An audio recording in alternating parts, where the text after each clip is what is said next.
Hi, Scott Lauer here with the Georgia Fast Pitch Coaches Association. We're checking out of the hotel. Look who I ran into, Cindy Bristow. Coach at the pro level, coach at the college level, coach at, well, whatever level she wants to coach at, we're going to have her in, right? And she's also owner of Softball Excellence. She evaluates training implements, training ideas, books, and passes them on to the softball community. Everything she has is a great product. Would like to ask Cindy about the state of the game, the overall state of the game. You see it as an announcer, you see it at all levels every day. What do you see the sport evolving Well, to? I think the players are way better. Their skill level's higher. I think we need to be aware, player-wise, of burnout. You know, they're practicing more, so it's raising the skills, but it doesn't mean it's raising my love of it. So I think we need to give our kids a little more time off, a little more break, not be so paranoid about them specializing. I was just teaching a course here, and one of the topics was the dangers of specializing in just one sport early. You get more athletic benefits and like emotional love benefits of the game by allowing yourself a break to play other sports. So A, the players are better, but we got to just kind of monitor their burnout. And two, the game's in a great place coaching passion-wise. I mean, you guys are here, you've taken countless courses, you know about our site. There's so much love of learning now, and there's so many opportunities to learn that if you know now what you knew even 5 years ago, shame on you. You gotta grow that. When my daughter went through the first time, I wish I knew then what I know Right, now. right. You look back and go, some better oh my decisions, God, right, better right. decisions, and Right. and from not only talking to Coach Dot Richardson about the orthopedic advantages, the medical advantages of playing multiple sports, Right. as opposed to the mental aspect of Because getting a break, what get it away. does is it balances out your body. I learned how to move in space now. Instead of I'm just going for a ground ball, I can relate it to I'm shifting over on man-to-man defense, or I know how to move my body in space, and I develop more of a coordinated, well-rounded athletic body. Know your body better. Know your body No better. doubt, no question. What about?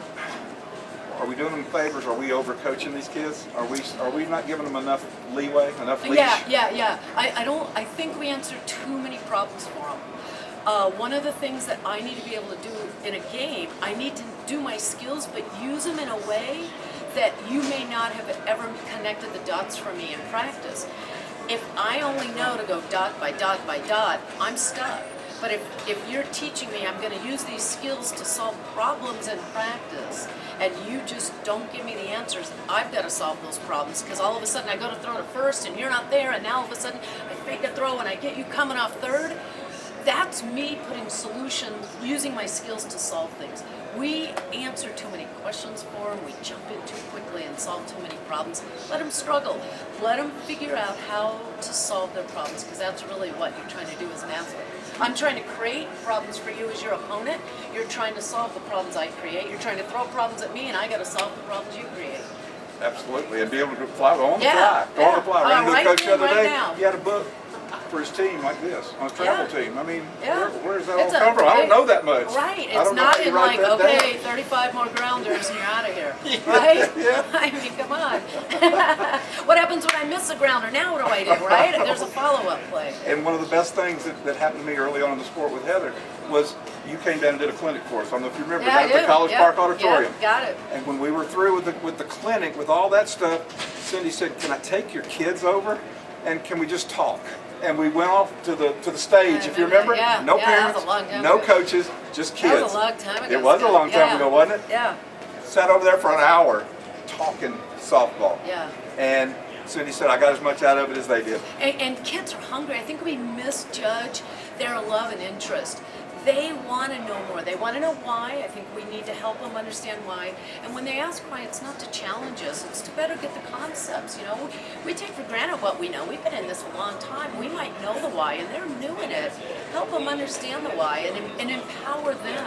I mean, nobody gets up in the morning to be horrible. So if they're struggling, it's not because they're trying to. if they're making your life miserable, it's usually not because they're trying to. Because if they were trying to, it'd be a slam dunk deal and super obvious right from the get-go that they were out to get you, man. Nobody wants to do this because they want to be a failure. Yeah, right. We want to feel good about ourselves, which Right. we talked about. I mean, as far as the life lessons of softball, we can apply those to business in America, the things that they get out of the sport, the reason they teach in school. Right. We have so much, and we owe them more than just teach them how to catch balls and throw them. Right, exactly. And I think that's a great part of it. But I'm seeing influences from outside the sport. You were part of the old guard, I call it. Yeah. Sometimes the Old is the key. Man, Correct. I shouldn't use that. Not an awful It's term. true. I can. It's okay.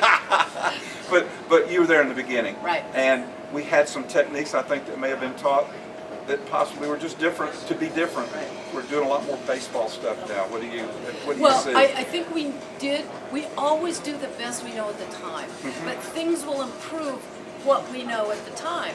So one of the biggest changes in our instructional capabilities has been the financially easy access to video technology. So now we can see what happens in the middle of a fast skill. We can see it slower so we can understand the middle, where before we taught the middle by what we saw at the end, and now we can look back and realize that was wrong. So now we have more access to better teaching, and that's our responsibility as coaches, is to know the most we can know right now. That's why our site exists. You know, we're not there to make money. Sure, we're a business, but our why of why we exist is to help coaches make their job of activating that joy in those players easier. And you know, you do that by learning, you do that by improving, you do that by just engaging, like we are sitting down and talking with an athlete. Be reasonable. Being reasonable. You were the first person that showed me dartfish. I remember seeing Oh, that yeah. and going, wow. Yeah, it's cool, huh? Wow. It's like, wow. I can Yeah. take a picture of Crystal Bustos Yeah. and put it on my four-hitter and compare their It seems moves. crazy now because you can do that on your phone, but you know. Oh yeah, you can do it on your phone. You There's- do it on your watch. Yeah, you know, it's you do it on crazy, Apple Watch. but that makes, you know, now look at us. We have more teaching tools available for us at the ball field. So we have to take advantage of them, and it helps us connect with those players better. Now we're teaching in their language, which is technology. Our language was words, the written word, the read word. Theirs is pictures and video, and that's how we have to teach. Yes, and do you have a feeling about percentages or playing versus practice? Sometimes we play too much and we don't practice enough. Right, and sometimes when we practice statically instead of competitively. We are practicing to compete in a game. So you have to teach me, you have to build my skills, but then teach me how to compete with those skills. And usually competition makes me a little distracted, a little nervous, a little rushed. So help me learn to do those basic skills a little distracted, a little nervous, and a little rushed. I'm a hollerer. Okay. That gets their attention. No, I'm not Okay. hollering at them. I'm Right. hollering while Right. they're and doing so it we got to to get used distract to them. that. We got to get used to that volume level if we don't have it at home. But as Right. long as you do that all the time, okay, I can get used to it. But if you don't do it in practice and you suddenly do it in game, man, I'm like freaked out. Yeah. And you're not really good at anything if you're freaked out. Any thoughts on things that simulate game experience during practice? The things like, what do you do to simulate, Well, to get that excitement level, to get the adrenaline going? Okay, Let's so a face it, simple adrenaline. thing. You and I are playing catch. We're warming up, bored. We're talking about how boring practice is, and we've only been out here for 3 seconds. So this is not simulating a game. Now all of a sudden, if you say, okay, all the balls over on this side, on this line, you're still going to play catch, but the first pair of you to get to 20 wins, go. Boom, all of a sudden throws are all over. balls are It's flying. game-like. Now I got to move my feet and my hand, and now all of a sudden we took a simple skill, we added a layer, which is speed, and we made it game-like. And there's a million ways we can be that creative and do it in all our skills. We practice them, and then we say, okay, guys, we're going to add a layer, a game-like layer. If you want some drills and you want to figure out how to do this, Softball Excellence got a whole vault full, That's right? We got a vault, electronic vault. Man, we're there. We'll give you the free newsletter if you want to pay for stuff. We got that. It's got you free know. stuff, good Yeah. free stuff, Yeah. good free We're stuff. just there to good- help you, however you need it. It is amazing. Well, I'm so glad to be able to run into you, Cindy. Yeah, it's great to see you. And it was good seeing you again. We'll close this out with good luck on next year. And you're still going to be doing some announcing? Yep, I'll do anything, as much as I can, and that's a cool thing. It's on TV now, Yes. so the young kids get to watch softball on TV. How great is that? Oh, and good great. luck to everybody out there too. Yeah, good deal. Thank Yeah, you. you got it. Appreciate it. Thanks. Thanks so much. Thank you. Ugh.